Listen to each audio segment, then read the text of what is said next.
Romains chapitre 8.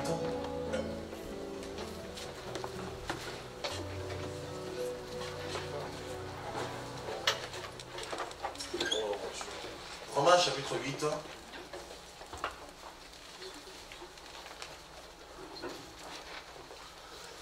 Versets 35 à 37. Qui nous séparera de l'amour de Christ?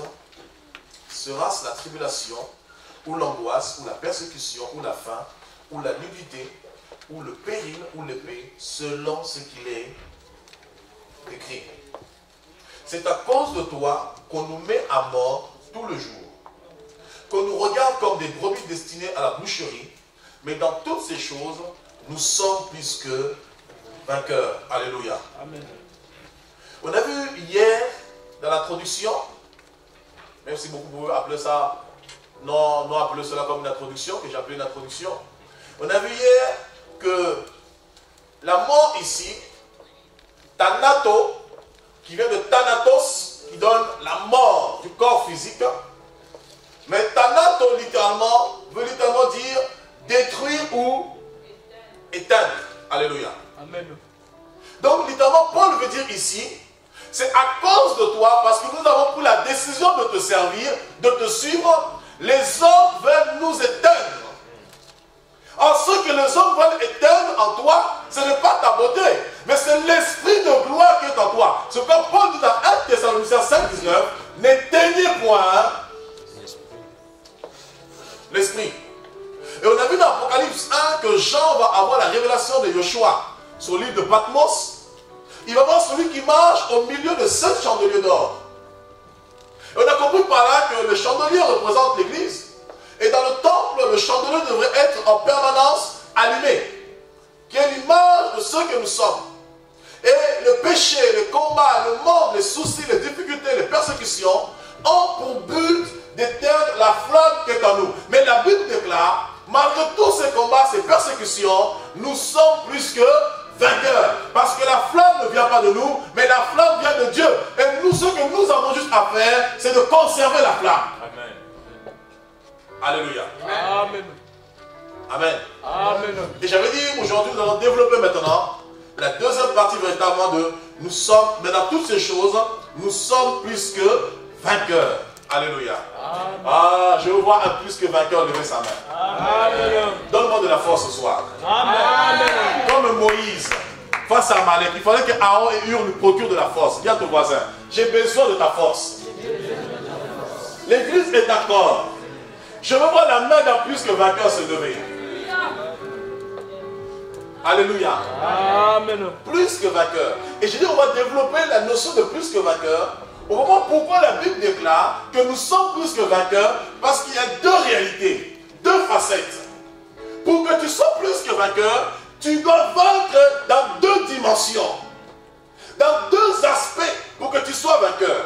Si tu arrives à vaincre seulement sur la terre, tu n'es pas plus que vainqueur. Pourquoi? Parce que la terre finira par te tuer. Écoutez, Élie était un homme puissant, mais la mort l'a eu. Vrai ou faux? Ouais. Abraham était un homme puissant. Dieu dit à Abraham, toutes les nations de la terre seront bénies en ton nom, je rendrai ton nom grand. Dieu dit à David, je rendrai ton nom grand. Mais malheureusement, malgré cela, la mort les a quand même engloutis. Alléluia. Amen. Parce qu'il ne suffit pas simplement d'être grand sur la terre. Il y a la notion de la terre, il y a aussi un aspect spirituel. C'est pourquoi je vous dis que pour être plus que vainqueur, il faut que tu arrives à vaincre dans l'esprit et que tu arrives à vaincre dans la chair. Est-ce que tu me suis? Amen. Nous allons lire un livre, 1 Samuel 17. Et après, on va nager dans la Bible. Toutes les nages que vous connaissez, brasse, plongeons, tout ce que vous voulez. 1 Samuel chapitre 17.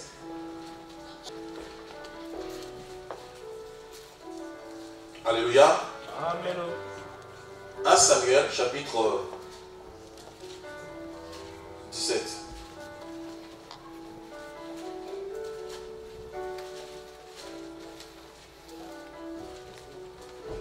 Avant le 17, on prend 1 Samuel chapitre 16.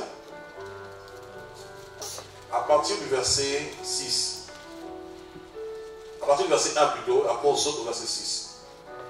L'Éternel dit à Samuel, quand cesseras-tu de pleurer sur Saül, je l'ai rejeté afin qu'il ne règne plus sur Israël. Remplis ta corne d'huile et va, je t'enverrai chez Isaïe Bethlémite, car j'ai vu parmi ses fils celui que je désire pour homme. Dieu dit ici, j'ai vu parmi les fils d'Isaïe celui que je désire pour homme, roi. Alléluia.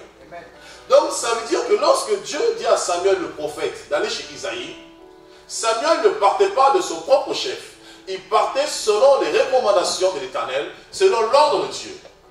Et lorsque Samuel arrive chez Isaïe, verset 6, lorsqu'ils entrèrent, il se dit, en voyant Eliab, certainement loin de l'Éternel, est ici devant lui. Et l'Éternel dit à Samuel, ne prends point garde à son apparence et à la hauteur de sa taille, car je l'ai rejeté. L'Éternel ne considère pas ce que l'homme considère. L'homme regarde à ce qui frappe les yeux, mais l'Éternel regarde au cœur. Isaïe appela Abinadab et le fit passer devant Samuel. Et Samuel dit, l'Éternel n'a pas non plus choisi celui-ci. Isaïe fait passer Shama. Et Samuel dit, l'Éternel n'a pas non plus choisi celui-ci. Isaïe fit passer 7 de ses 7 fils devant Samuel. Et Samuel dit à Isaïe, l'Éternel n'a choisi aucun d'eux. Alléluia. Amen. On va sauter pour gagner du temps. Vous connaissez le reste. Il va appeler le dernier qui était dans le champ. Et ensuite, il va le oindre. Vous connaissez bien sûr David. Alléluia. Amen. Samuel arrive dans la maison d'Isaïe. Il va voir Eliab, l'aîné, le grand frère. Parce qu'il était grand, il était fort, il était redoutable. Dieu dit à Samuel, ce n'est pas lui que j'ai choisi, c'est un autre. Mais Dieu n'a pas donné le nom de cet enfant.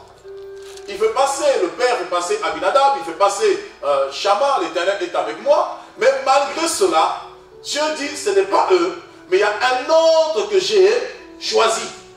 David qui veut dire mon bien-aimé. Alléluia. Amen. Ça veut dire, je veux dire à quelqu'un ce soir, tu es le bien-aimé de l'Éternel. Si tu es là ce soir, ce n'est pas en vain. Si tu es là ce soir, c'est parce que Dieu t'a choisi. Et comme Dieu t'a choisi, il y a aussi une œuvre que Dieu veut accomplir dans ta vie. Mais ce n'est pas seulement une œuvre de vainqueur, mais c'est une œuvre de plus que vainqueur. Et dans cette période, il y avait un problème. Les plus grands ennemis des Israélites, des Juifs, c'était les Philistins. Et les Philistins avaient 5 princes. C'était, comment ça s'appelle, des idolâtres. Ils adoraient Astarté, ils adoraient Baal, et par-dessus tout, Dagon. Alléluia. Amen. Les Philistins avaient 5 princes. Et en ce moment, ils vont livrer une guerre contre Israël. Et en livrant la guerre contre Israël, Saül était encore roi en Israël. Parce que Dieu avait roi David, mais il n'a pas reçu l'onction aux yeux de tous. Il faudrait maintenant que devant tous, Dieu l'expose. Vous savez, l'appel de Dieu dans ta vie ne commence pas le jour où le pasteur te présente devant. Non. L'appel de Dieu dans ta vie commence depuis l'éternité. C'est pourquoi je veux dire à quelqu'un ici, Dieu peut se servir de l'apôtre Steve pour que tu rentres dans le ministère, mais ça ne veut pas dire que tu finiras avec l'apôtre Steve. Tu finiras là où Dieu veut que tu finisses. Amen. Amen. Est-ce que vous comprenez? Amen. David a commencé avec Samuel, il a fini avec Nathan. Parce que c'est un Dieu de suite. C'est un Dieu de continuité. Ce n'est pas un Dieu qui stagne. Alléluia. Amen. Et on nous dit ici, Saül est encore roi. David avait reçu l'onction. Mais il fallait maintenant qu'il soit reconnu aux yeux de tous. Il y a un temps qui s'est passé. Et en ce moment, il y avait une lutte entre les Philistins et les Israélites. Et la Bible déclare que les princes des Philistins, ils vont se créer une arme de guerre du nom de Goliath. Goliath, on appelle le héros. Goliath, les Philistins l'ont nommé le héros. Ah, ça veut dire que tu t'en parles clairement. Goliath, le héros, est tombé. Ils ont pris leur héros, ils l'ont mis devant. Dans la vallée de Soko. Face à Israël. Et Goliath se levait du bon matin chaque jour. Pendant 40 jours. Goliath a humilié l'armée de l'Éternel. Or, en ce moment, Saül était roi. Mais le problème, c'est que lorsque Dieu t'enlève l'onction, tes armes ne sont plus utiles. Amen. Vous savez, il y a des gens qui font du bruit. Il y a des ministères qui font du bruit. Il n'y a plus rien. Amen. Alléluia. Amen. On raconte des histoires. Saül n'a pas compris, il n'était plus roi. Dieu a déjà déplacé la royauté. Dieu a changé de face. Dieu a changé de côté. Il a transvasé la royauté. Mais l'orgueil fait que Saül veut croire qu'il est roi, eh bien Dieu pour t'humilier, il mettra aussi un héros. Amen. Le cœur du héros répond au... On va marquer le héros. Amen. Alléluia. Amen. Alors Saül, il voit ce héros, il commence à trembler. Lorsque le peuple avançait, tremblait. Le peuple appelle Saül. Saül lui-même arrive, il commence à trembler. Il tourne. Le peuple fortifie Saül, mais Saül va finir par abdiquer. Pour reconnaître qu'il est faible. Il n'est pas capable de le vaincre. Parce que quand l'onction te quitte, tu ne peux plus. Écoutez, regardez ça, Samson. La Bible déclare de tous les hommes sur la terre, il n'y avait pas de plus fort que Samson. Lorsque Dieu a enlevé l'onction dans sa vie, on lui a crevé les yeux. Qui symbolise la vision. Quand tu perds l'onction, la première chose que tu perds, c'est la vision. La vision de Dieu. Parce que l'onction a un but. L'Esprit du Saint-Mawa pour un but. Le but, c'est la vision. On a pu le lier facilement. Il a perdu ses forces. Et Saül était complètement démuni. Et là, le petit jeune homme qu'on négligeait. Oh, mon ami, je veux dire, faites attention aux négligés. Faites attention aux abandonnés. Amen. Les gens peuvent t'abandonner. Mais il y a aussi le ministère de la récupération. Le ministère de la restauration. Le ministère de la résurrection. Le ministère du rétablissement. Ah, j'aime Jésus. Il est le Dieu de rêve.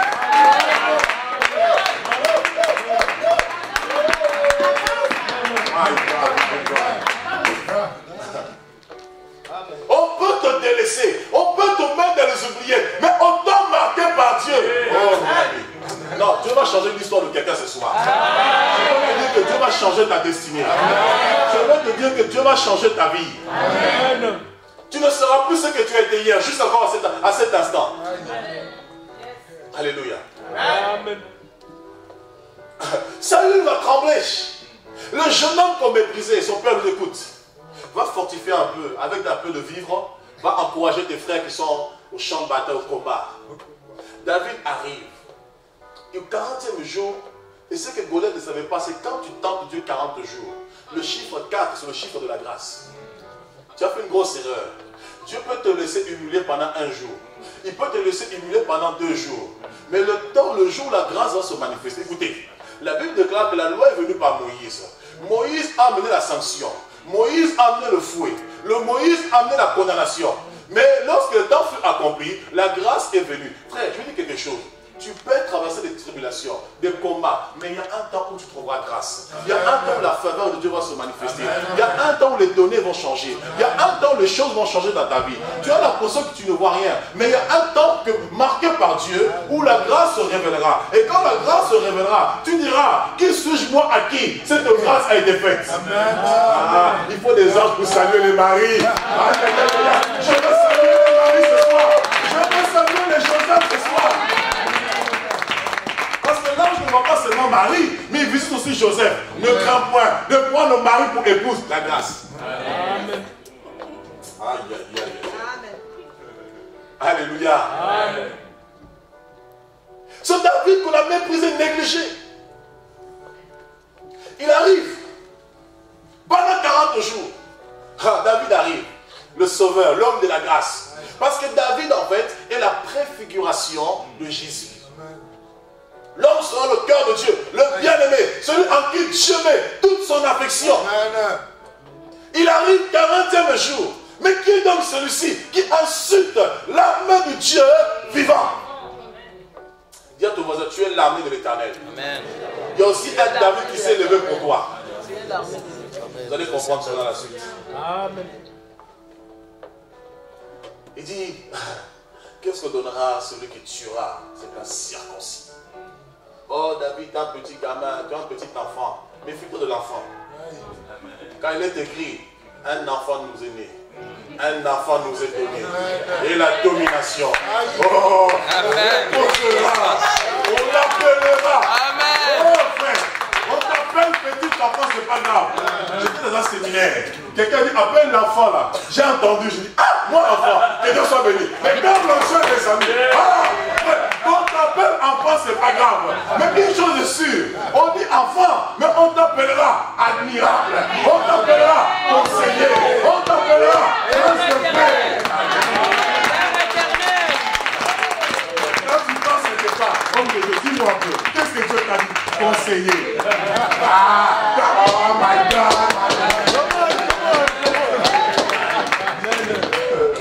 Alléluia. Amen, amen. C'est pourquoi ne te méprise pas. Non. Ne te néglige pas. Ne t'arrête pas sur les paroles des hommes. L'important pour toi, c'est ce que Dieu a dit. Et Dieu a parlé depuis le commencement. Avant que ton oncle Charles parle, avant que ta tante parle, avant qu'il y ait des invocations, avant l'envoûtement, Dieu a déjà parlé. Quand Dieu a plus le vainqueur, laisse les gens faire du bruit, laisse les gens parler, laisse-les crier, laisse-les aboyer. Mais une chose est sûre, ils verront que Dieu est avec toi.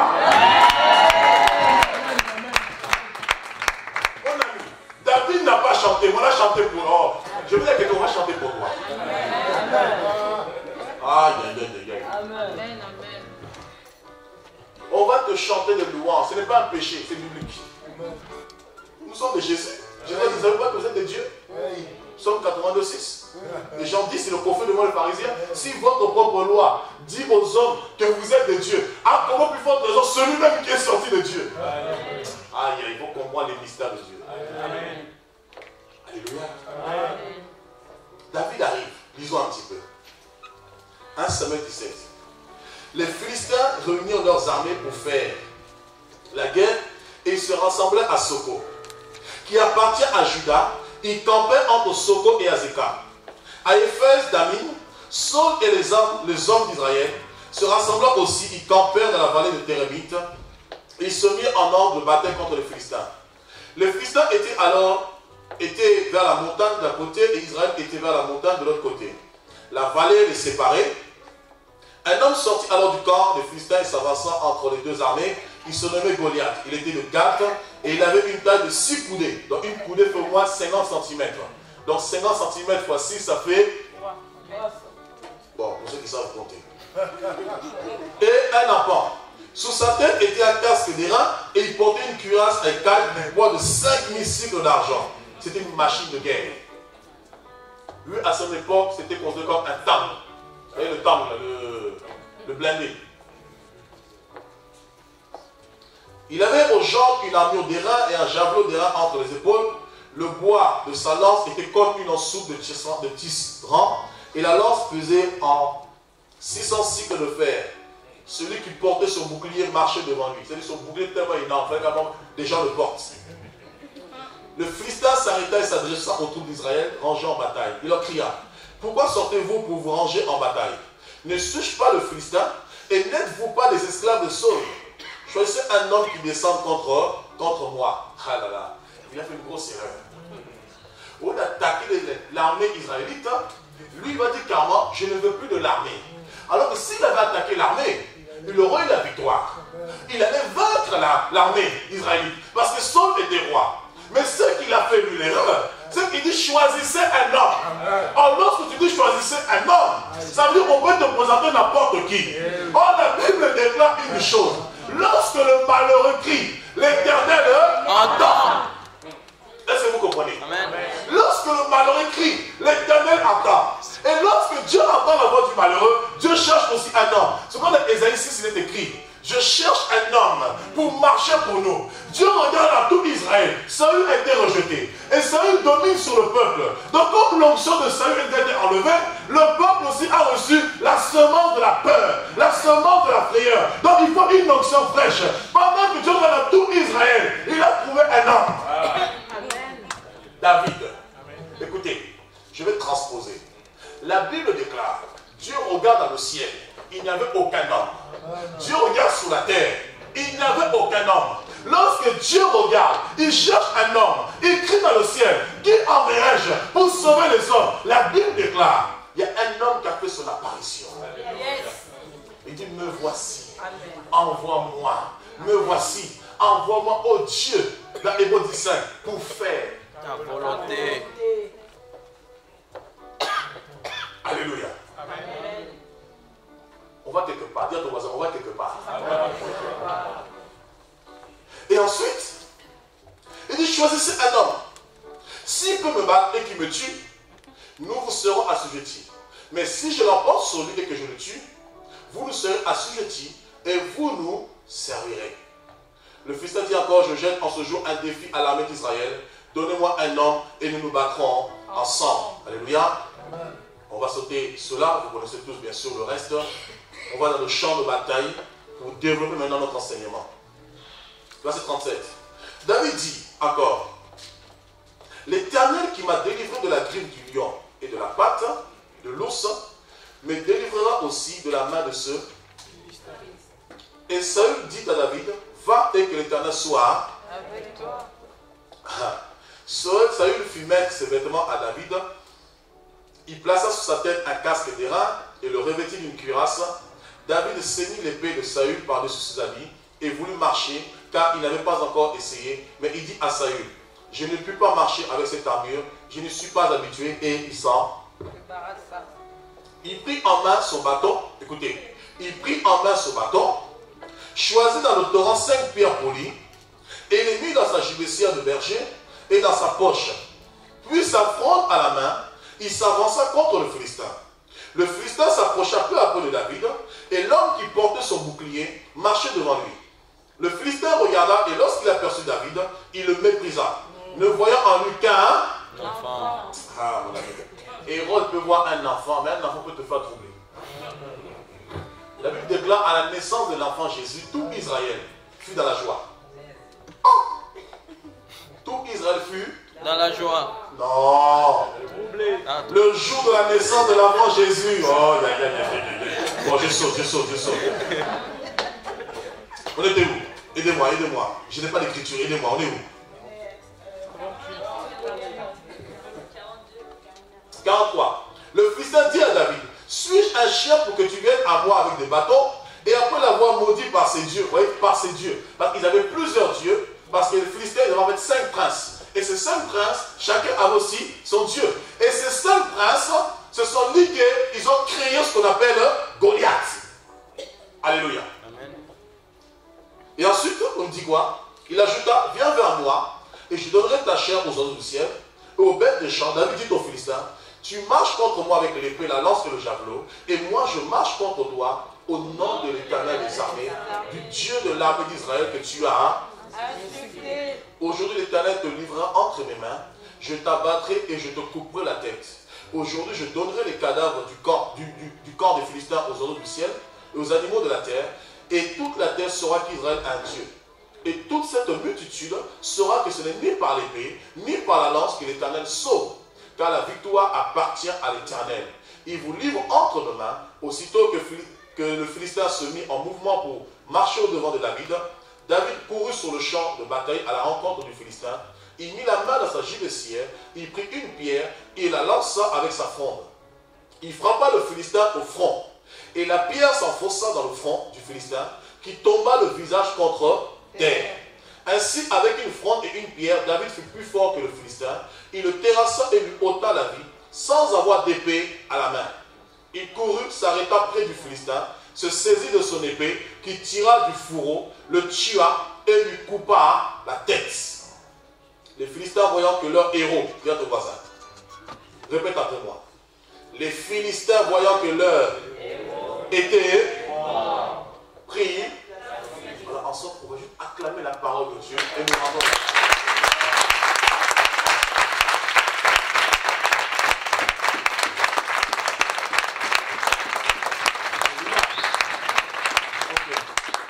Maintenant, nous entrons dans le message.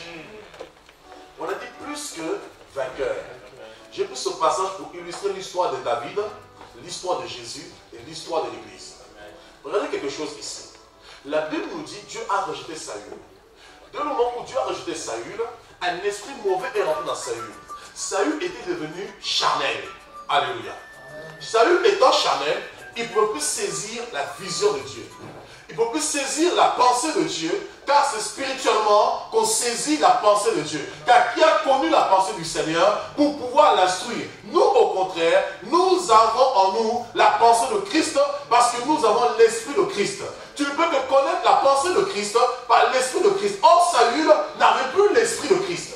Il n'avait plus l'esprit de la prophétie. Il n'avait plus l'esprit de la révélation. Alléluia. Et Saül était devenu un homme charnel. Or, David était l'homme choisi par Dieu. Il avait l'esprit de Dieu. Oh, l'Esprit de Dieu, c'est l'Esprit de la victoire. C'est l'Esprit de la résurrection. C'est l'Esprit de plus que vainqueur. C'est l'Esprit de force. Et lorsque Goliath va se présenter, le problème de Saül, c'était quoi? Quand Goliath était devant Saül, Goliath n'était pas simplement un simple homme. La preuve, on l'appelle un héros. Or, dans la Bible et dans l'Antiquité, lorsqu'on parle des héros, on parle de la race des réfugiés des géants. Il y a les héros selon Dieu et les héros selon l'autre. Vous connaissez. Alléluia. Et Goliath était un héros. Et en ce temps-là, Goliath symbolisait l'incarnation des divinités philistines. Donc, littéralement, le héros Goliath symbolisait lui-même le diable. Alléluia. L'ennemi d'Israël, l'ennemi de nos âmes, l'ennemi de nos vies. Et Saül ne peut pas confronter le héros Goliath avec sa propre chair. Il ne peut pas vaincre avec sa force. Parce que la Bible dit, ce n'est ni par la force, ni par la violence, ni par le cavalier, ni par l'épée, mais c'est par mon esprit, dit l'Éternel. C'est pourquoi vous allez voir, lorsqu'on a arrêté Jésus dans le jardin, Pierre a pris l'épée. Jésus a dit à Pierre, ne prends pas l'épée, parce que ce combat face à Goliath, il n'y a pas besoin d'épée. Amen. Je vais vous emmener quelque part, vous allez comprendre. Saül ne peut pas comprendre que ce combat, c'était un combat contre les divinités philistines. Oh Dieu, il ne peut pas accepter que son nom soit blasphémé. Il veut que son nom soit glorifié parce qu'il n'est pas semblable aux idoles. Il est le Dieu véritable. Il montre les nations sages que celui qui est Dieu est avant lui qui n'a point de Dieu et après lui il y en aura point. Et Saül était incapable d'honorer Dieu. Saül était incapable de glorifier le nom du Seigneur parce qu'il n'était plus digne. Parce que ce combat n'était pas un combat physique contre un homme, mais ce combat était un combat spirituel. Or, pour remporter ce combat, il fallait un homme qui soit à l'image de Dieu. Il fallait que ce soit un homme qui fasse les délices du Seigneur. Cet homme, Dieu l'a choisi, David. Il prend David parce que David était dans l'esprit. David avait la vision du Seigneur. David a compris que ce combat face à cet homme n'est pas seulement une affaire d'homme à homme. Pourquoi? Sinon David aurait accepté de prendre l'épée de Saül. Sinon David aurait accepté de prendre aussi une armée, de prendre éventuellement une épée. Mais il a préféré marcher au nom de l'Éternel. Parce que la victoire appartient à l'Éternel. Oh, Dieu dit, ce n'est ni par les armes, ni par les combats, ni par les armées, ni par le cavalier, mais c'est par son esprit que vient la puissance. Lorsque David dit, je combattrai au nom de l'Éternel, ça veut dire littéralement, c'est avec l'esprit de Dieu. Car l'esprit que Dieu m'a donné n'est pas un esprit de crainte ou de timidité, mais c'est un esprit de force qui me permet de conquérir. Amen. Amen. Alléluia. Amen. Et David va se lancer face à Goliath. Sans crainte, sans peur. Il va livrer la bataille. Vous l'avez vu hier. Si vous voulez vaincre, tu ne peux pas vaincre sans combat. Il n'y a pas de victoire sans combat. Il n'y a pas de victoire sans épreuve. David va livrer bataille. L'homme sort le cœur de Dieu. Et la Bible dit qu'il va prendre 5 pierres polies. Ces pierres qui symbolisent Yoshua, qui symbolisent Jésus. La pierre qui se détache sans le secours d'aucune main. La pierre de l'angle rejetée par ceux qui bâtissaient. Saül a refusé de bâtir avec Dieu. Mais David a accepté de bâtir avec Dieu. C'est la raison pour laquelle il va prendre 5 pierres. Le chiffre 5 symbolise l'action. La droite de l'Éternel. Avec une seule pierre, il va terrasser Goliath. Alléluia. Amen. Il va terrasser la tête de Goliath. Et ce n'est pas fini. Lorsqu'il terrasse la tête, parce que le mot tête, ce qui donne en grec, képhal. Képhal veut dire chef. Or, le chef, c'est le prince.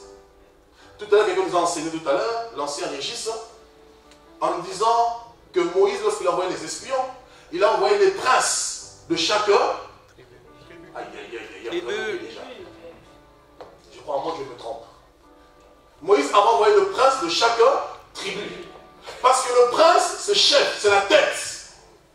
Donc Goliath en fait était l'incarnation de tous les princes, de toutes les divinités, de tous les dieux. Goliath était l'incarnation. Tout comme Jésus était l'incarnation de la perfection de Dieu.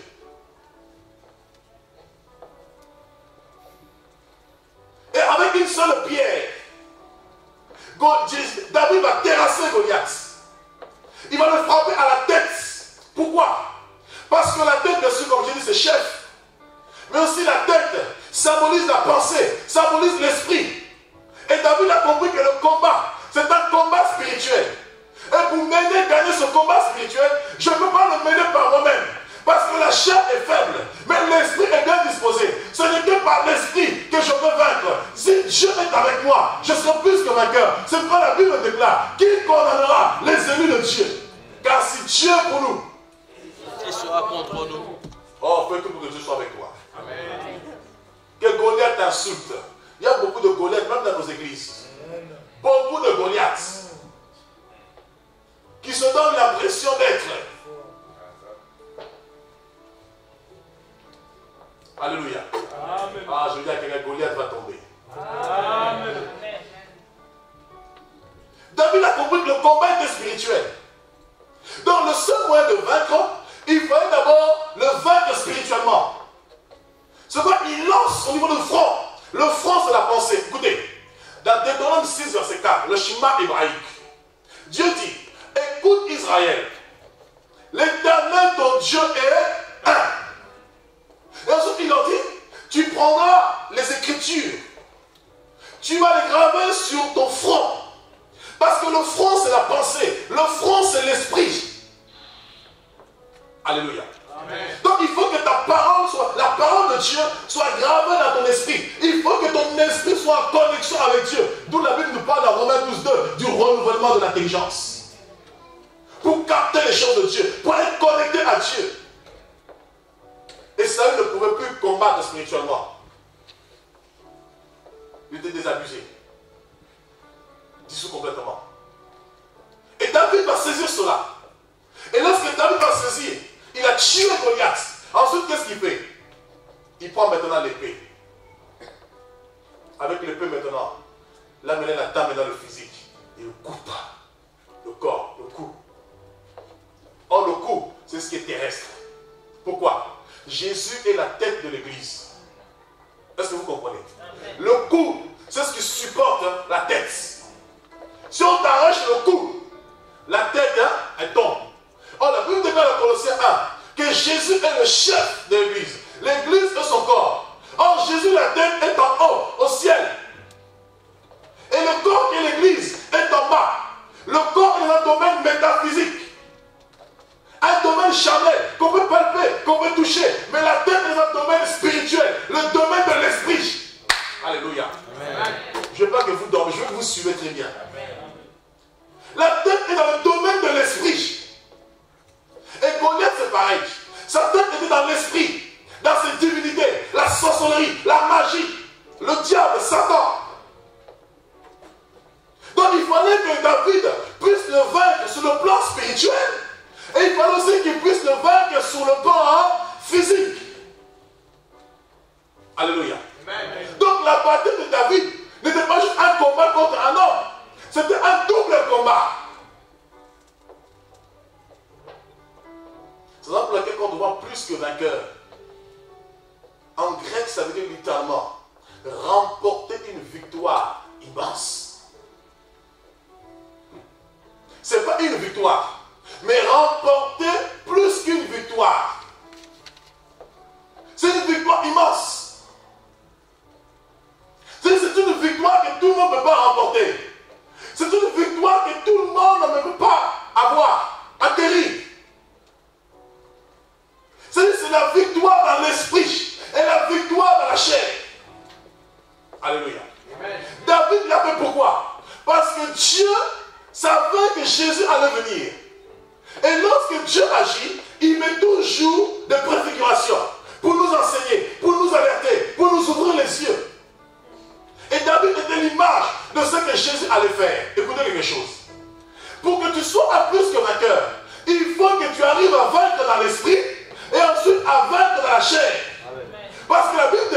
les choses spirituelles sont meilleures, sont plus excellentes. Donc ça veut dire quoi? Pour que tu puisses triompher, il faut que d'abord tu arrives à triompher spirituellement. Amen. Écoutez, vous allez voir des gens, des fois la nuit, ils dorment, ils font des rêves bizarres. Tu fais des rêves où tu parles tout seul. Tu fais des rêves où tu te vois en train de voyager, en train de manger. Tu fais des rêves bizarres et quand tu te réveilles le matin, tu sens que ton comportement change. C'est parce que spirituellement, il y a des choses qui se sont passées. Amen. Alléluia. Amen. Est-ce que quelqu'un me suit? Amen. Or, le problème de l'homme, c'était quoi? Sur la terre, l'homme était béni. Dieu bénissait les hommes. Mais il y avait un problème. Sur le plan spirituel, l'homme était limité. L'homme ne pouvait pas exceller. L'homme ne pouvait pas avancer. Or, le seul moyen de libérer l'homme, il fallait aussi une victoire sur le plan spirituel. C'est quand Dieu a illustré l'histoire de David et Goliath pour nous montrer qu'au temps convenable, au temps marqué, c'est lui-même qui va déchirer le voile. C'est lui-même qui va remporter la victoire spirituelle et la victoire terrestre. Amen. Amen. Alléluia. Amen. Écoutez, Apocalypse 12 dit une chose. Il va y avoir une guerre au ciel. Satan va être précipité par Michael, que Jésus ne bouge pas. Il va être précipité par Michael. La Bible dit paix dans le ciel, mais malheur à la terre et à la mer. Ça veut dire dans le ciel des anges, dans le ciel de Dieu, il y a la paix, le règne de Dieu. Mais sauf que, avant de descendre jusqu'à notre atmosphère, il y a aussi un ciel qui est pour nous. Écoutez, dans Genèse 1,26, lorsque Dieu a créé Adam, Dieu a dit à Adam, tu domineras sur les oiseaux du ciel. Or, les oiseaux du ciel, ils volent tout ça dans le ciel. Donc, ça veut dire qu'ils ont leur atmosphère. Donc, non seulement tu vas dominer les oiseaux du ciel, mais tu domineras aussi leur atmosphère. Alléluia. Amen. Et Adam a perdu cela. Lorsqu'il a été tenté par Satan, il a perdu cela. Ce qui fait que l'homme est devenu esclave du péché. Et dès lorsque Adam et Ève ont péché, le ciel était fermé. Est-ce que vous me suivez? Ils priaient, oui. Ils adoraient Dieu. Ils priaient. Mais leur prière ne montait pas au ciel. Pour que leur prière monte au ciel, il fallait qu'ils fassent une offrande selon la révélation que Dieu leur procurait. C'est pourquoi, lorsque Abel et Caïn offrirent une offrande à l'Éternel, il y a une offrande qui fut approuvée, une autre qui ne fut pas approuvée. Pourquoi? Parce que les fruits de la terre étaient maudites et en même temps, vu que l'atmosphère est polluée, pour que l'offrande monte vers Dieu, il faut que ce soit un sacrifice selon Dieu. Amen.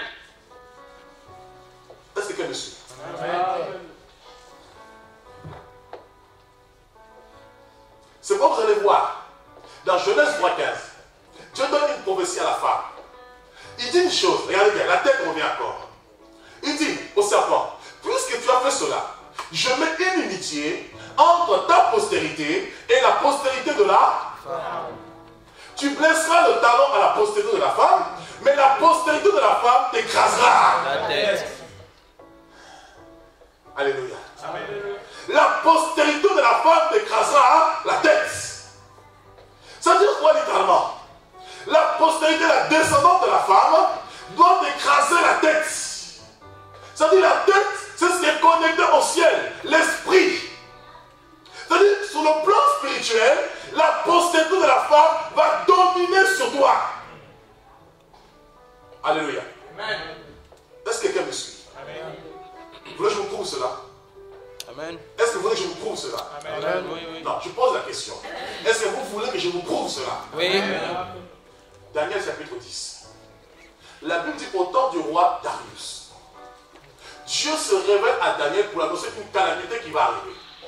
Pendant plus de 3 semaines, Daniel gémissait la présence du Seigneur.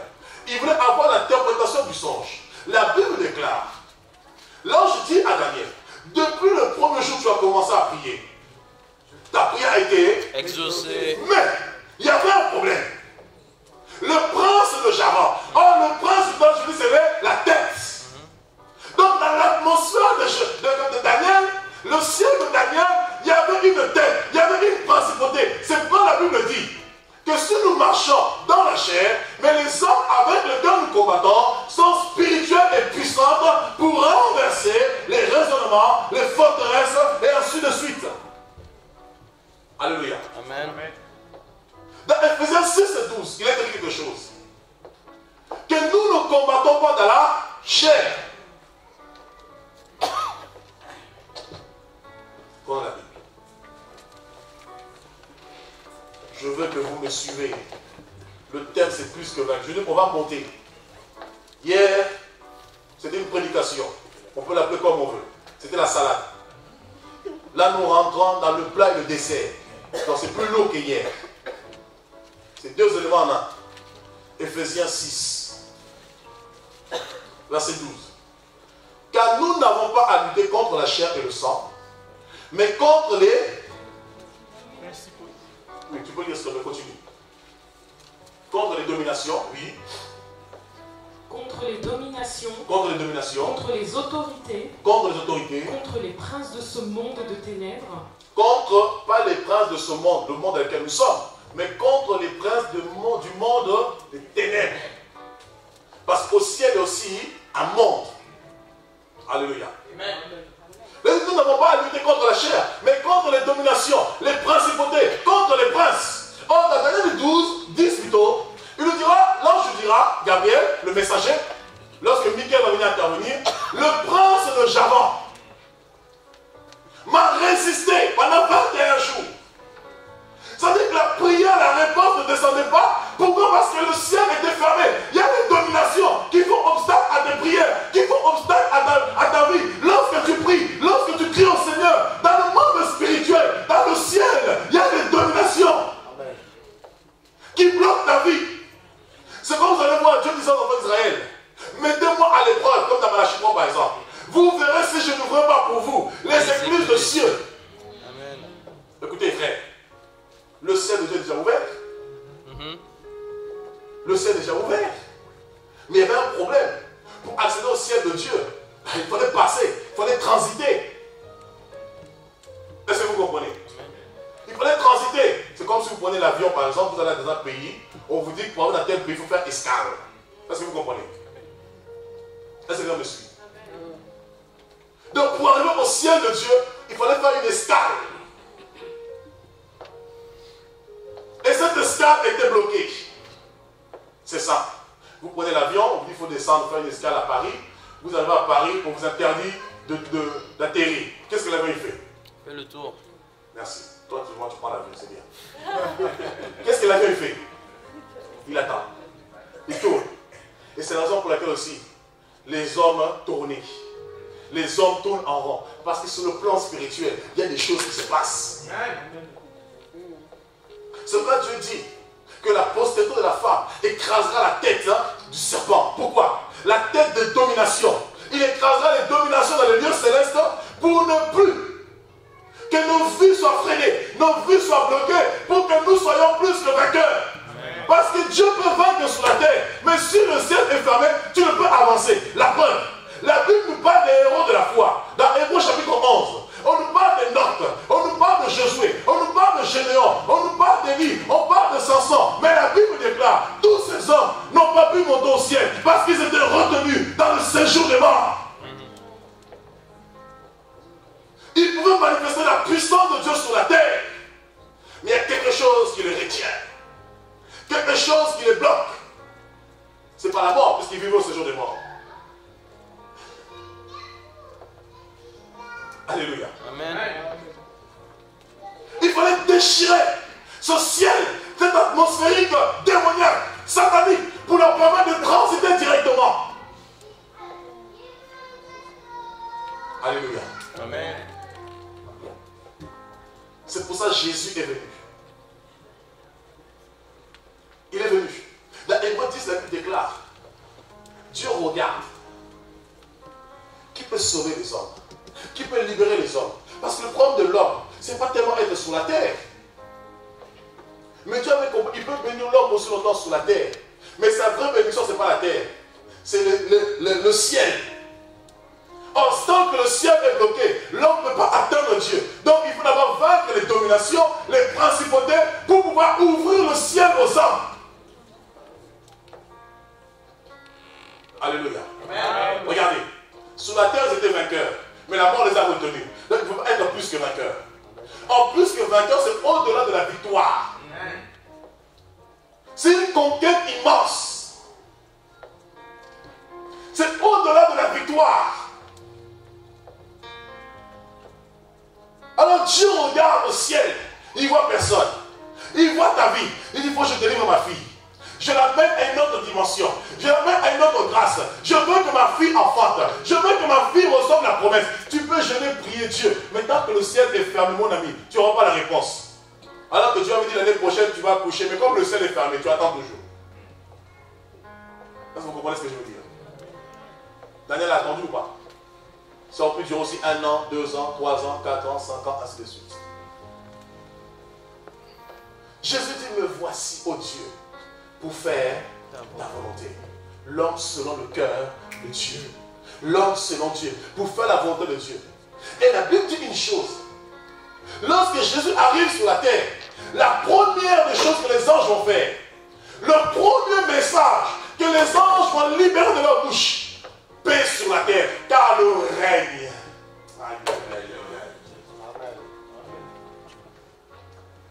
La première des choses que les anges vont faire lorsque Jésus va naître, parce qu'ils ont compris, si Jésus vient, il va libérer les hommes de la servitude, de la captivité de Goliath. C'est pourquoi dans Ésaïe il est écrit, le héros est tombé. Le héros, le vainqueur des nations. Oh, on va dire ça, on va dire ça. Lorsqu'on parle du vainqueur des nations, parce qu'à cette époque, le héros c'était Goliath.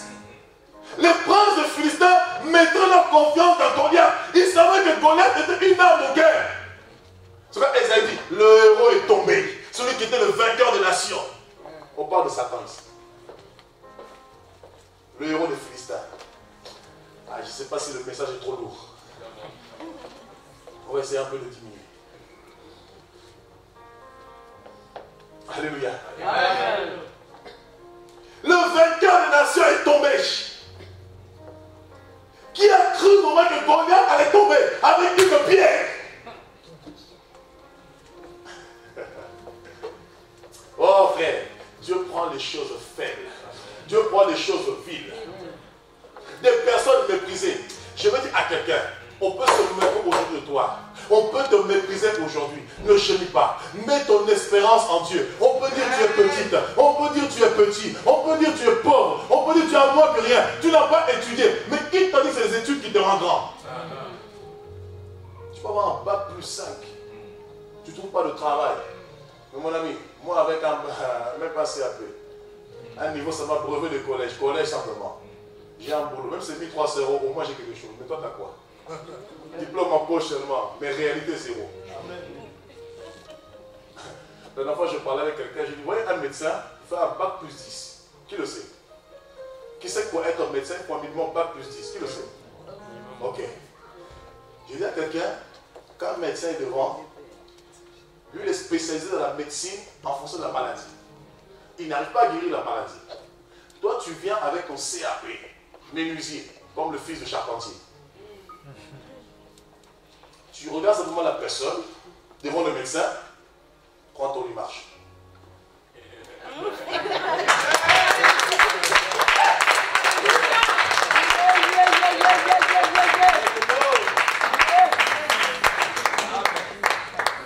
Lui, il est spécialiste de la maladie. 10 ans d'études pour soigner, mais il n'arrive pas. Mais toi, tu n'as même pas un niveau bac. Tu as peut-être un niveau aventurier, selon ce qu'on t'a connu. Tu as un niveau délinquant. Tu as un niveau voleur. Tu as un niveau prostitué. Mais rare que je suis, fais attention. Parce que de moi peut sortir quelque chose. De la prostitution peut sortir une génération. La prostitution aussi peut tomber enceinte. La prostitution aussi peut changer de la marche. Alors marcher comme ça. Peut-être là aussi, elle peut tomber enceinte de lui.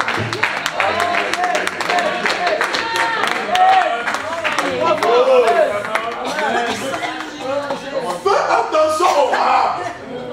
Ah, mon ami. Rap. Je me dis du rap que je suis. Mais fais attention. De rap que je suis, un premier ministre peut sortir. Le jour sera ministre, mon ami. Je dormirai au palais du roi. Le jour sera sera ministre, j'aurai maintenant un covoiturage. Le jour où il sera ministre, j'aurai un chauffeur. Le jour où il sera ministre. Ah, mon ami. On te colle l'étiquette qu'on veut, que Dieu soit béni. Mais je sais une chose. Quand mon Rédempteur se lèvera, il changera les données. Moi que vous avez méprisé, vous accourez après moi. Dis-nous s'il te plaît, qu'est-ce que tu penses de tel événement? Qu'est-ce que tu penses de telle chose? Attendez, je vais consulter l'Éternel. Ah bon? Oui, moi aussi je consulte.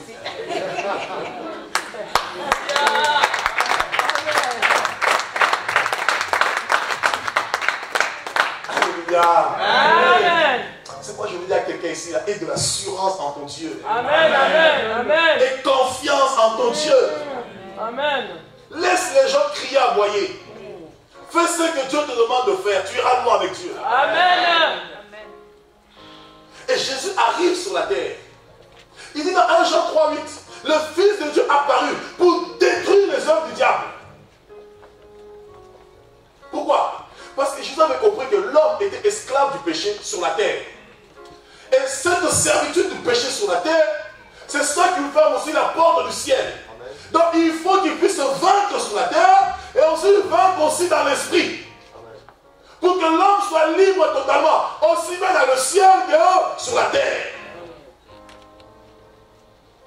Il vient sur la terre. Il va se confronter aux chefs religieux. Il va se confronter aux sorciers. Il va se confronter aux magiciens. Et à la fin, à l'apogée, quand il finit sa mission, il monte sur le mont Golgotha.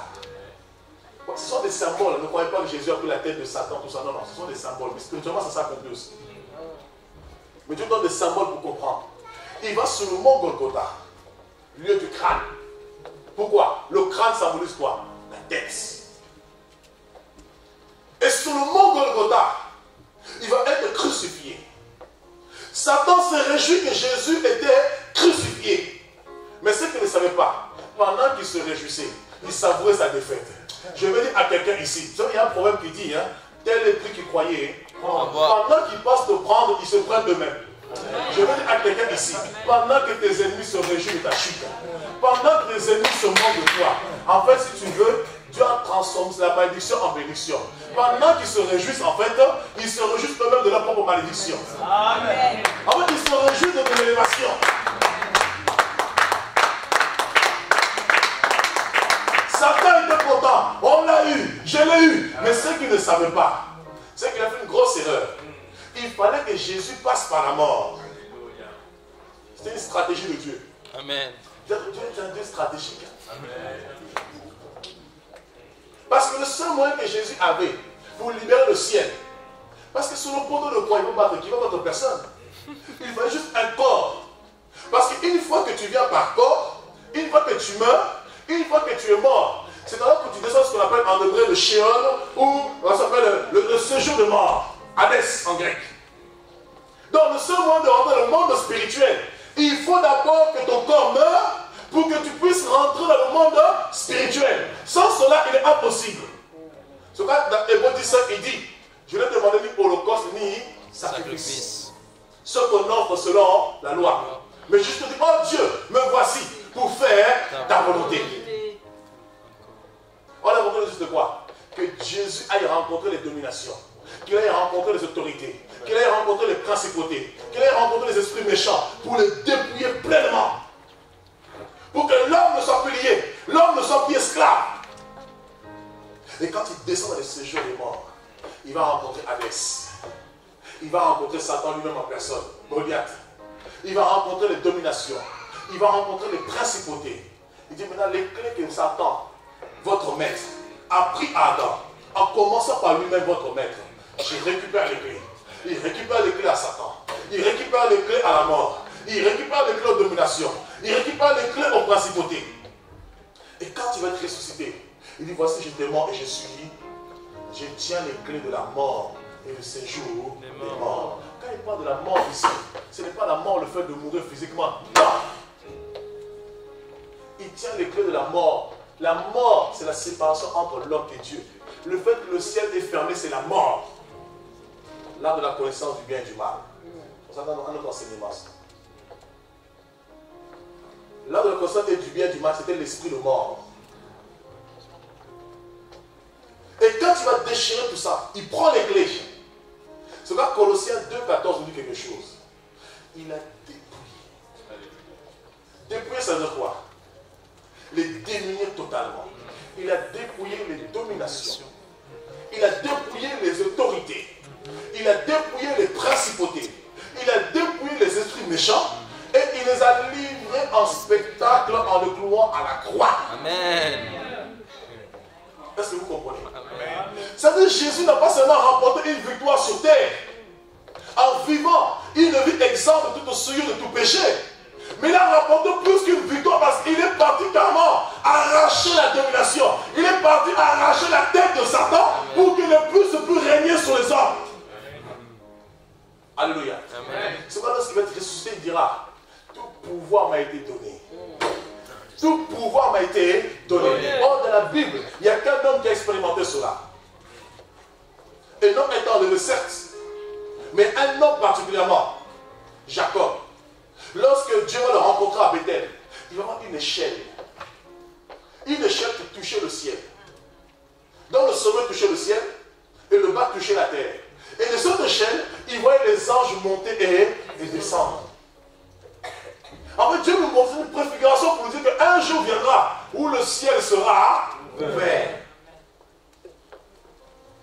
Mais là, je te montre simplement la préfiguration pour te montrer que je suis avec toi. Mais le ciel est fermé.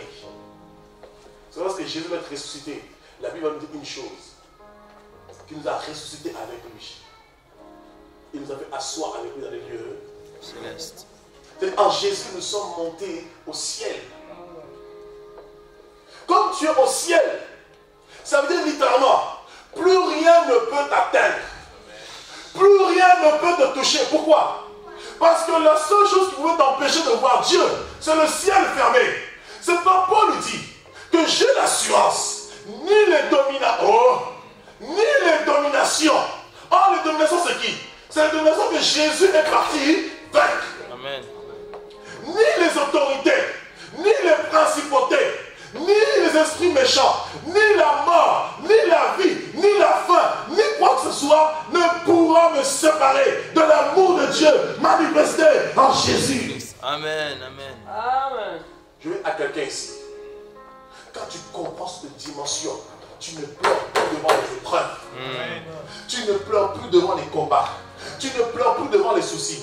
Papier ou pas papier, c'est pas ce qui m'empêchera de servir Dieu. Parce que Jésus a déjà déchiré les papiers. En Jésus, il n'y a plus de notion de papier. Les papiers vont te limiter à être un citoyen d'un pays. Or, en Jésus, tu n'es pas citoyen d'un pays, tu es citoyen du monde.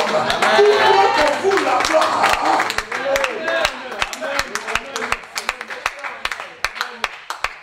Dieu ne te voit pas seulement en France. Oh, en janvier, on part 3 semaines. On part au Chili. Je dis, qui l'y cru? On part au Chili, on fait le Brésil, on fait l'Argentine, on revient, océan Indien, on revient, l'Amérique. Oh, je veux dire à quelqu'un, tu es citoyen du monde. Quand tu es citoyen des cieux, tu comprends que le ciel appartient à ton Père, et comme le ciel lui appartient, la terre aussi lui appartient. Amen.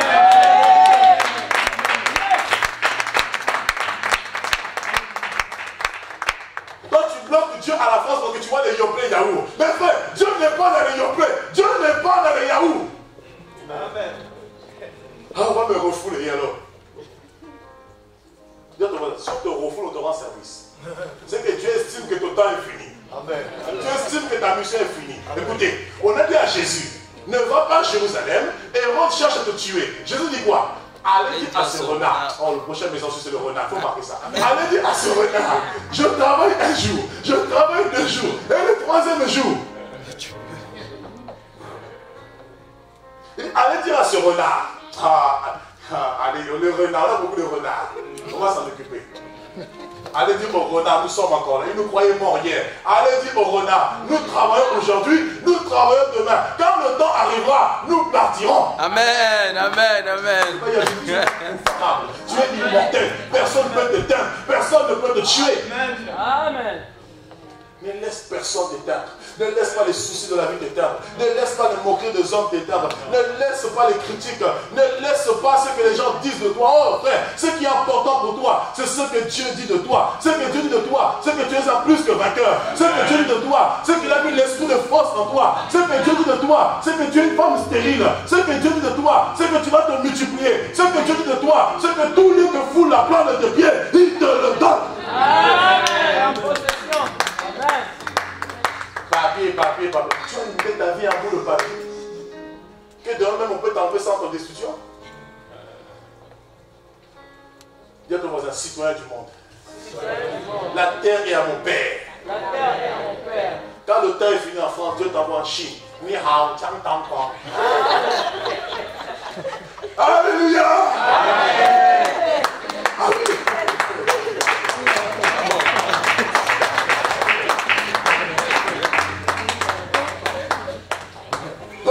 Là-bas, ils mangent le serpent. Même manger de tous ceux qui se vont au marché.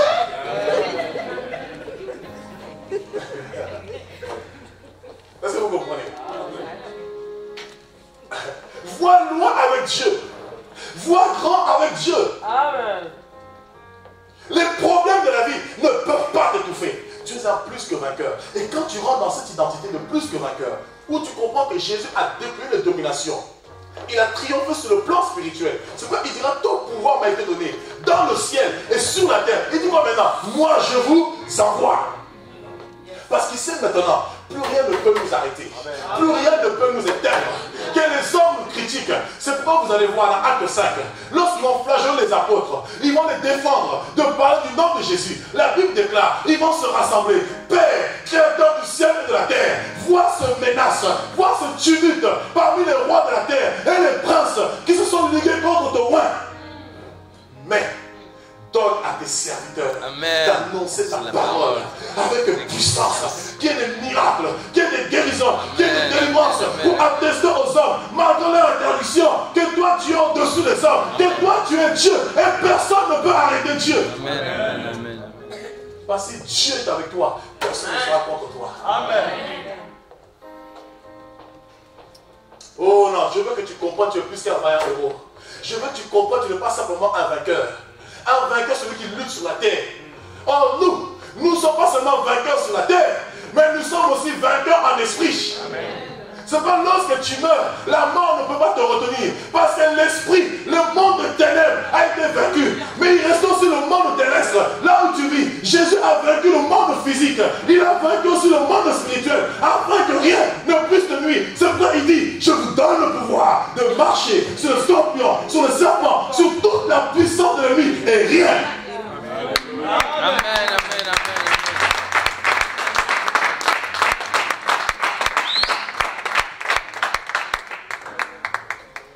Rien ne pourra vous nuire. Rien ne pourra vous détruire. Je veux dire à quelqu'un, plus rien ne pourra te nuire. Si hier les sorciers de ta famille t'ennuient, si hier les satanistes de ta famille t'ennuient, je veux te dire ce soir, tous ceux qui sont ici, vous allez sortir de là en tant que plus que vainqueur. Là où les choses ne marchaient pas hier, je me déclare sur vos vies. Ce soir, ça va marcher. Amen. Là où hier il n'y avait pas le travail, je le dis ce soir, il y aura le travail demain. Amen. Là où tu n'arrivais pas à avancer hier, je dis ce soir, tu vas avancer demain. Amen. Là où tu n'arrivais pas à prier, je dis ce soir, tu vas prier à partir de Amen. Là où tu n'arrivais pas à féconder, je te déclare ce soir, tu vas féconder. Écoutez, Jésus est rentré dans le cimetière. À l'époque de Jésus, il y avait aussi plusieurs Jésus. Mais lorsqu'on disait Jésus, on savait de qui on parlait. Mais Jésus arrive dans un cimetière. Dans ce cimetière, il y avait aussi plusieurs Lazare. Et dans les cimetières, vous avez des routes. Vous avez aussi des carrefours. Vous avez des chemins. Mais Jésus arrive. Lazare. Il y avait combien de Lazare là-bas? Je veux dire à quelqu'un ce soir, ce qui était étouffé en toi va sortir. Amen. Ce qui était mort en toi va sortir. Amen. Ce qui était perdu en toi va sortir. Amen. Ce qu'on avait enlevé en toi va renaître. Amen. Parce que Dieu dit dans Joël, je te redonnerai les années que les sauterelles t'ont volées. Je veux dire à quelqu'un, les années que tu as perdues hier, ce soir, tu vas les retrouver. Tu vas les retrouver.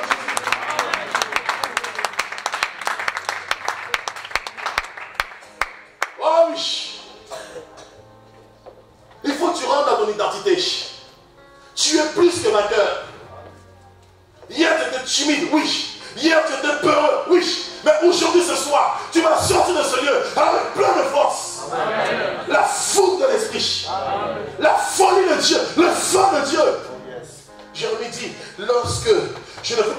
de lui, c'est comme un feu. Dans Jérémie 20, verset 9, qui brûle en moi. Je ne peux le contenir. Ça consume mes os. Quand le feu de Dieu est en toi, tu ne peux pas te taire. Tu ne peux pas rester sur place. Tu bouges, tu es en mouvement, tu cours. Parce qu'il faut que tu parles. Je veux dire à quelqu'un, ce soir tu seras impacté par le feu de Dieu. Ce soir tu seras impacté par le feu de Dieu, par la puissance de Dieu.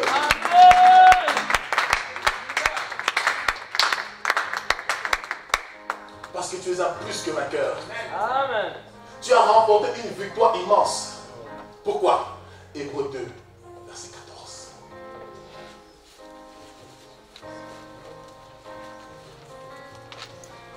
Ainsi donc, puisque les enfants participent au sang et à la chair, il y a également participé lui-même, afin que par la mort, il rende impuissant celui qui avait la puissance de la mort, c'est-à-dire,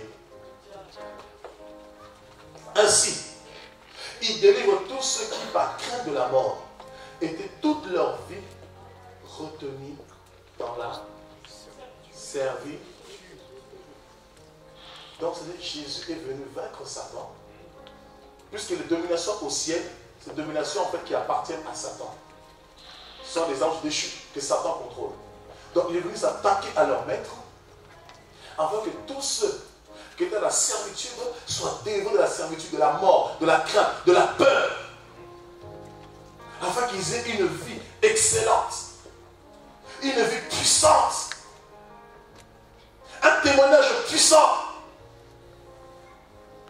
On l'appelle ainsi donc. Puisque les enfants participent au sang et à la chair, ça veut dire quoi? Les enfants participent au sang. Or, nous sommes les enfants.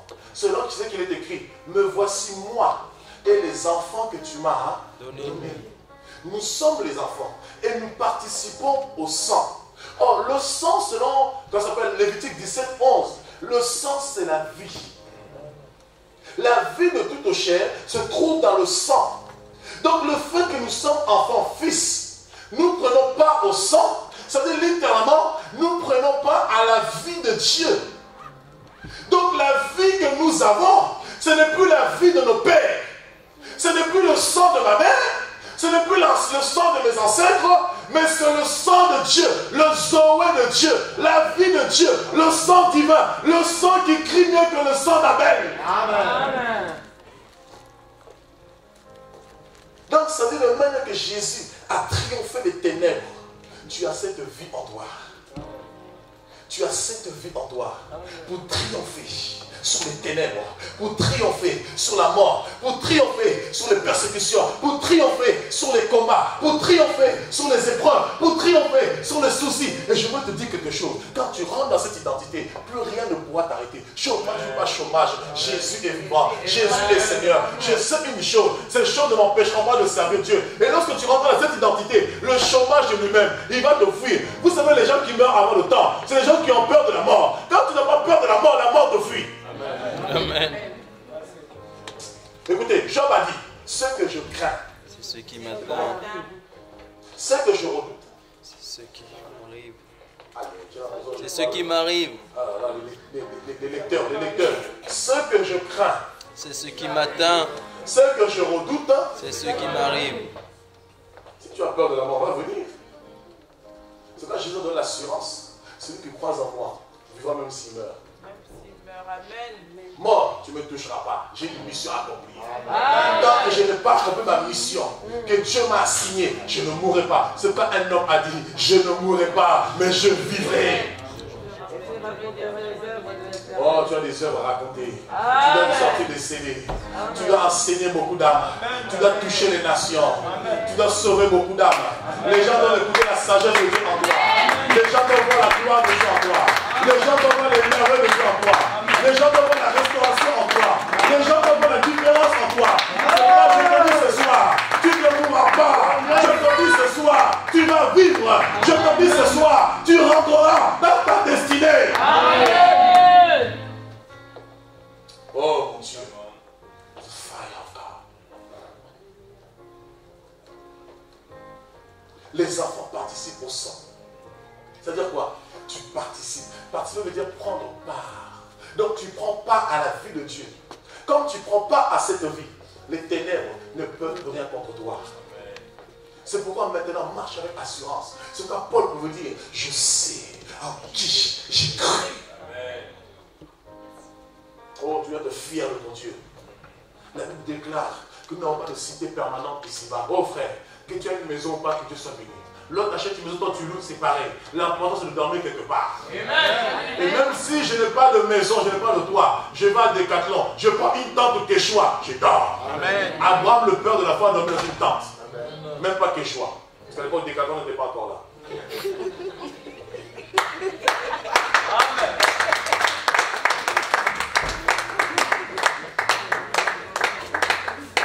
Alléluia. Oh non, j'ai pas d'endroit où dormir. Oh frère, tu as beaucoup d'endroits à dormir. Là, tu sais que tous les frères qui sont ici, là, ce sont tes frères. Tous leurs endroits où ils dorment, là, ce sont tes endroits. Amen. Jésus a dit, celui qui me suivra, qui quittera tout pour moi, dans Marc 10, il aura des frères, il aura des sœurs, il aura des mères, il aura des pères, il aura des terres, il aura des maisons, il aura des voitures. Quand je monte dans la voiture d'un frère, c'est ma voiture. Est-ce que vous comprenez? Amen. C'est parce qu'on ne comprend pas la mentalité du royaume. On est en train de s'inquiéter, Seigneur, l'inquiétude, la peur. Ah Seigneur, mais qui dit que tu es dehors? Le frère avec qui tu pries, c'est chez toi. La soeur avec qui tu pries, c'est chez toi. Est-ce que vous comprenez? C'est que quand tu rentres dans cette identité, tu ne craindras plus quoi que ce soit. Tu n'auras plus la peur du lendemain. Tu comprendras que tu es plus que vainqueur. Vaille que vaille. Le plus important pour moi, c'est de combattre le bon combat. Ce que Paul a dit, je ne fais plus aucun cas de ma vie, comme si elle m'était précieuse, mais pourvu que j'accomplisse avec joie le ministère que Dieu m'a donné. Gardez la foi jusqu'au bout. Oh non, je veux que tu comprennes, tu es plus que vainqueur. La maladie ne te tuera pas, ne te mènera pas à la mort. Oh frère, maladie ou pas maladie, je servirai mon Dieu. Je veux que tu comprennes quelque chose. Frère, vous savez que pendant les attentats, accordez-moi encore 5 minutes, on va prier pour les personnes. Accordez-moi encore 5 minutes. Pendant les attentats, je n'ai pas vu une seule voix en France se lever. J'ai dit, les chrétiens font beaucoup de bruit. Pas une seule voix se lever. Et quand ils n'attendent pas comme ça, Dieu permet cela. Pour que l'église se réveille. Parce que même parmi les musulmans eux-mêmes, ils sont phasés de ce qui se passe chez eux. Pour que l'église se réveille, pour annoncer un autre message. Est-ce que vous comprenez? Et dans notre nation, la France a besoin d'entendre parler de Jésus.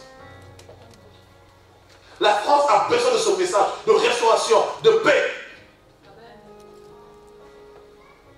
Ce message qui apporte le salut.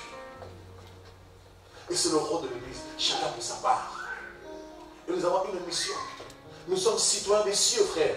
La Bible déclare, nous n'avons pas de cité permanente ici-bas. Tu peux avoir ta maison. Elle va brûler par une tempête. Elle va brûler par le feu. Où tu mourras, elle va rester. Mais il y a une cité permanente que tu as.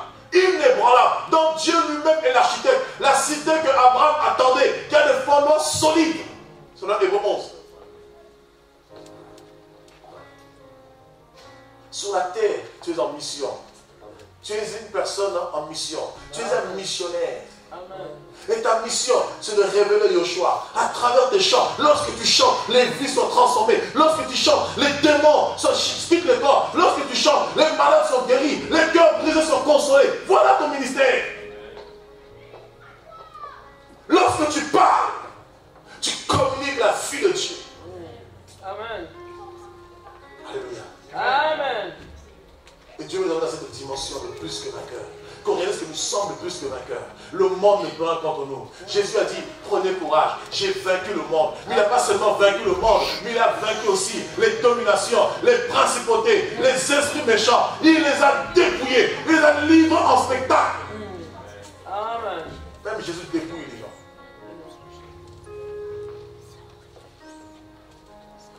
C'est-à-dire maintenant, tu peux s'en servir Dieu librement. Maintenant, tu peux avancer librement. Plus rien ne peut te retenir. Plus rien ne peut te condamner.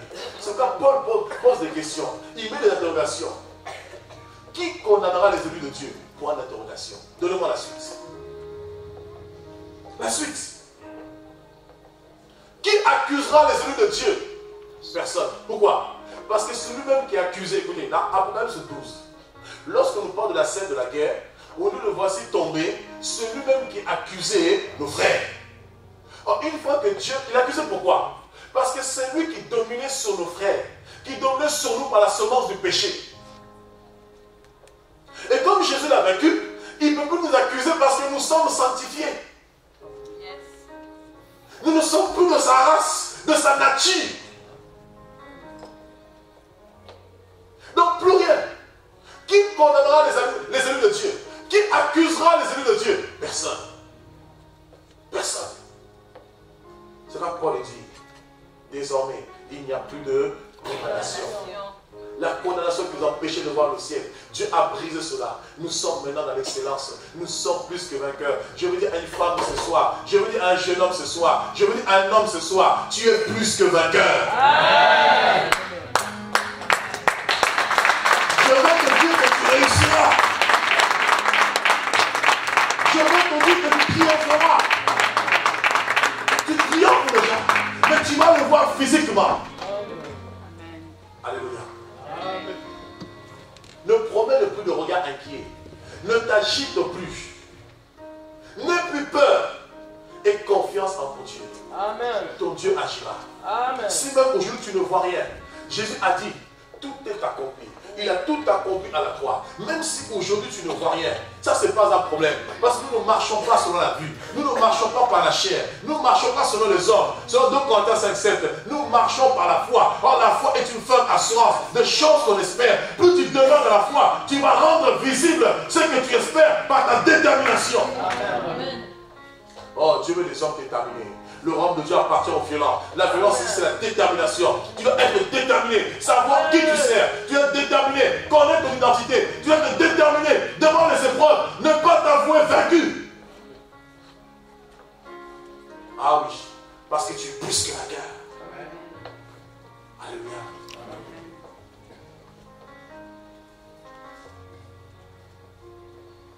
Ne pleure plus. Ne gémis plus. Quel soit le problème, que Dieu soit béni. La maladie, que Dieu soit béni. Car toutes choses concourent de ceux qui aiment Dieu. Et de ceux qui sont appelés selon son dessein. Oh, ta maladie, c'est Dieu qui permet cela. Amen. Oh, mon ami, pourquoi? Pour te montrer que tu es faible et que ce n'est pas toi qui peux t'en sortir par toi-même, c'est lui qui va agir. Mais malgré ta maladie, quand même, tu guéris des personnes. Malgré ta maladie, tu consoles. Malgré ta maladie, tu exhortes. Malgré ta maladie, tu encourages. Malgré ta maladie, tu es une providence. Malgré ta maladie, tu soutiens. Malgré ta maladie, tu aides. Malgré ta maladie, c'est la folie de Dieu. Amen. Amen. Amen. Amen. Faible que tu m'en fort. Amen. C'est ça Jésus a anticipé. Certainement, vous m'attribuerez ce proverbe. Médecin. Médecin. Il a anticipé. Il dit certainement vous m'attribuerez ce proverbe. Médecin. Guéris-toi toi-même. Il savait. Ils n'avaient pas compris. C'est que ma faiblesse ne m'empêche pas de me guérir. Je vais te guérir. Parce que, en fait, quand ils disent médecin, guéris-toi toi-même. Le mot guérison, en grec, ça veut dire restaurer. Guérison veut dire rétablir. Donc, quand je dis médecin, guéris-toi toi-même, c'est une vérité. Mais ils n'ont pas compris. Pendant cette phase-là, Jésus ne voulait pas se restaurer. Il voulait d'abord qu'il accepte la mort. Une fois qu'il a accepté la mort, il a dit, voici, j'étais mort. Maintenant, je suis vivant. Je suis revenu à la vie. Je me suis guéri.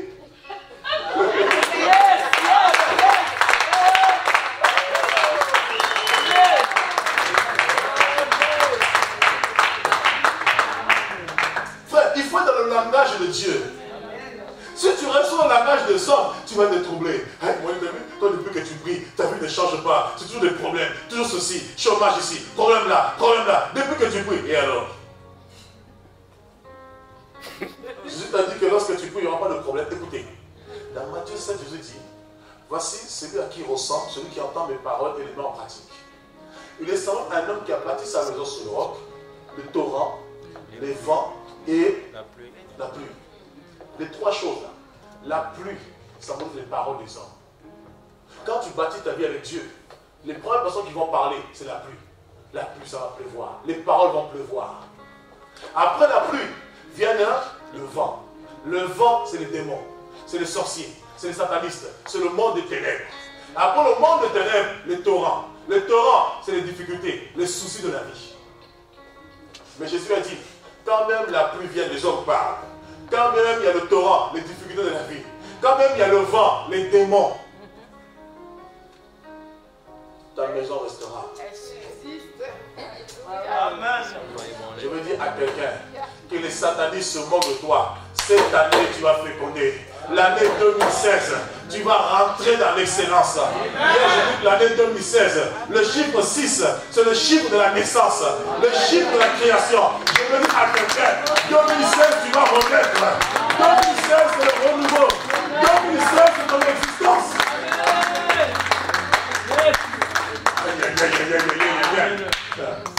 2016, oh, tu verras ta œuvre. 2016, tu verras, attends, 2016, tu verras, voici cette fois-ci. Amen. Il y avait 2011, il y avait 2012, il y avait 2013, il y avait 2014, 2015. Ça, c'est le sommeil là-dedans. Mais quand on va se réveiller le 6e jour, voici. Amen. Ah, tu vas rentrer dans voici. L'année 2016, c'est l'année de voici.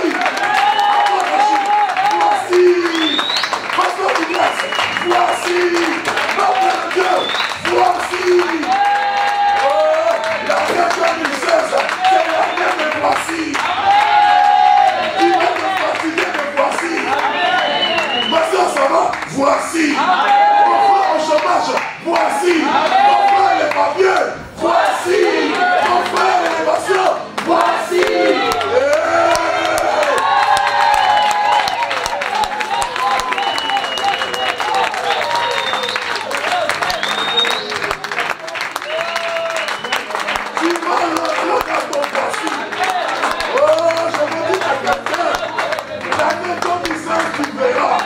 L'année 2016, tu vas contempler. L'année 2016, tu crieras à tes voisins, voici. À ceux qui sont moqués de toi, voici. Oh, tu vas rentrer l'année de voici. Aïe, aïe, aïe, aïe, voici. Tu vas marcher dans voici. Tu vas marcher dans plus que vainqueur. Tu vas marcher dans le triomphe. Tu vas marcher dans le prodige. Tu vas marcher dans l'espoir. L'année de voici pour toi. L'année 2016. Ton entreprise, voici. Amen. Ton commerce, voici. Je reçois cela au nom de Jésus-Christ. Amen. Amen. Verse cette parole dans vos vies. Amen. Père, tu dis, fils de l'homme prophétise. Ce n'est pas ma parole, c'est ta parole. Je libère le voici. Amen. Je libère la guérison. Je libère le succès. Je libère la restauration. Je libère l'excellence. Je libère la fécondité. Je libère les affaires. Je libère le ministère. Amen. Au nom de Jésus-Christ de Nazareth. Reçois ton voici. Amen. Amen. Tu vas marcher dans voici. Amen. Oh, je te dis. Qui te combattent, qui te critiquent, ils verront. La Bible dit, je ne mourrai pas, mais je vivrai et je raconterai les merveilles de l'Éternel. Amen. L'année de voici pour toi. Amen. Je dis à quelqu'un ici, toute arme forgée contre toi en 2016 sera sans effet. Mais tes yeux seulement, oh voici, tes yeux seulement, tu verras. Tu verras la rétribution. Si le méchant a une rétribution, ta vie aussi a une rétribution. Parce que Dieu est ton rémunérateur. Dieu est ton pourvoyeur. Dieu est ta providence. Son nom c'est Jehovah Jireh. Il est le Dieu du pouvoir. Je veux dire à quelqu'un, l'année 2016, tu verras Jehovah Jireh. Tu vas rentrer dans l'excellence. Tu vas vivre ton voici. La timidité c'est fini. La crainte c'est fini. Ton ministère va connaître un nouvel élan. La grâce que tu as déposée dans ta vie va exceller. Je veux dire à quelqu'un ici, tu ne seras plus le même. Je veux dire à quelqu'un ici, tu vas toucher des choses que tu n'as pas encore touchées. Je veux dire à quelqu'un ici, Dieu ouvre des portes dans ta vie. Des grandes portes que Dieu ouvre. Des connexions nouvelles. Des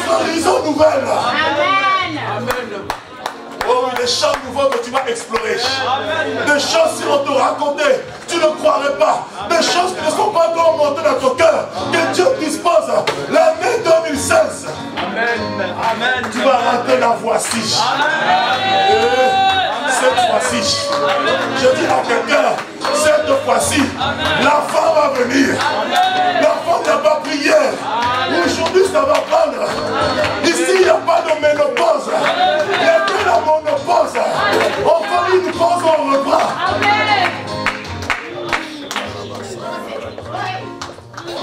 Cette fois-ci, oh Rakabasaka, cette fois-ci, je veux dire à quelqu'un, tu vas rentrer dans cette fois-ci. Ton ministère rentrera dans cette fois-ci. Ta famille rentrera dans cette fois-ci. Tes enfants rentreront dans cette fois-ci. Oh oui, tu iras loin. Tu prendras l'envol comme un aigle. Tu vas exceller. Tu vas monter en altitude. Tu verras loin. Dieu t'emmènera dans des horizons lointains. Oh Rakamasaka Ikarabasheke.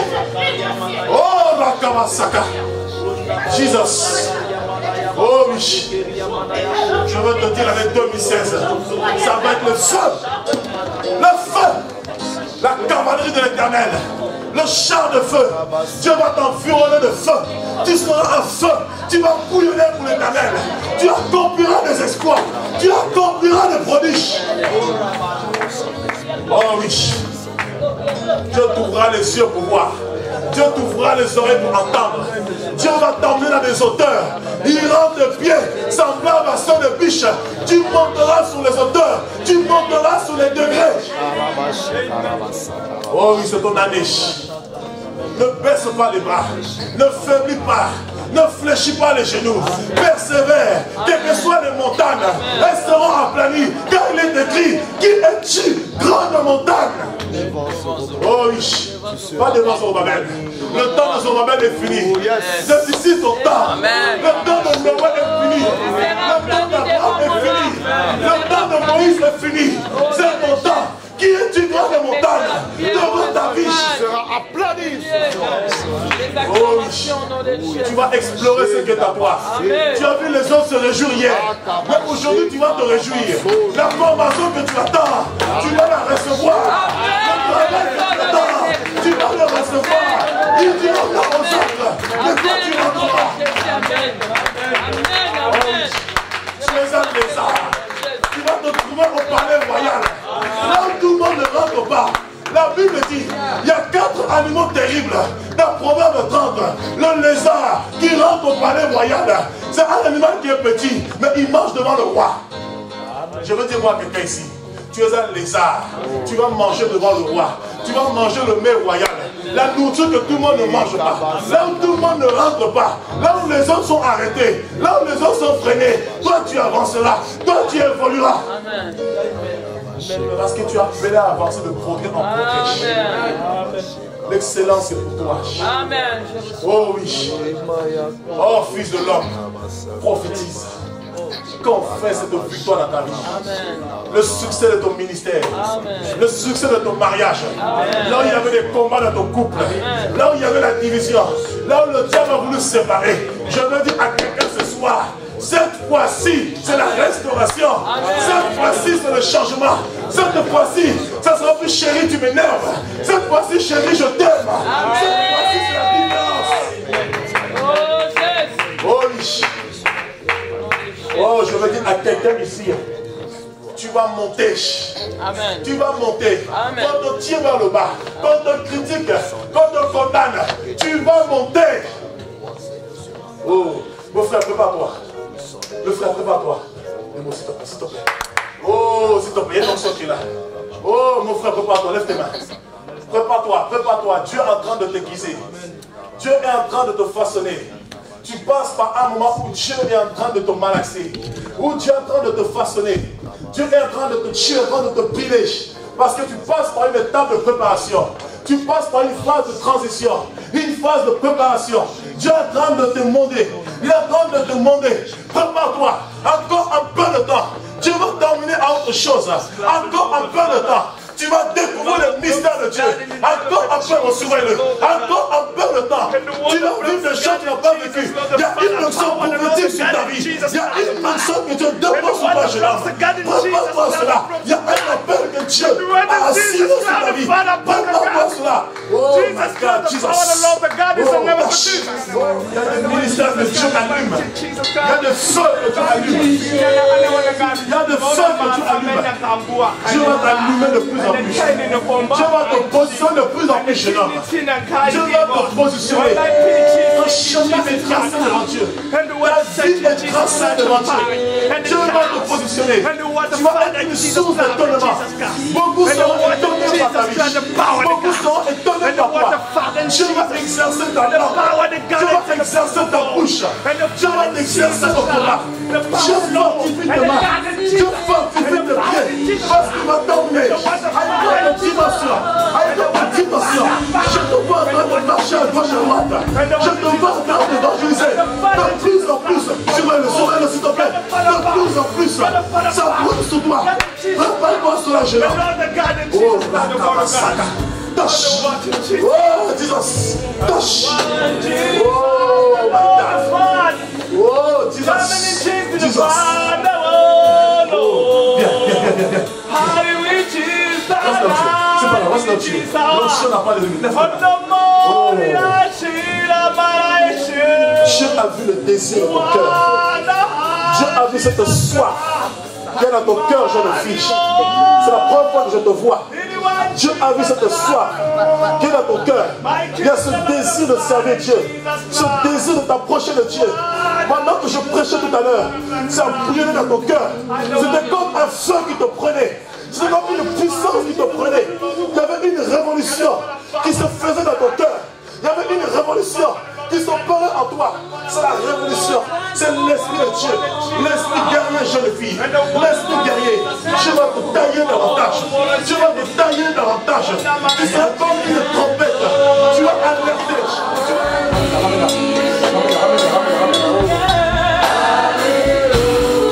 Dieu révèle les choses en ton nom.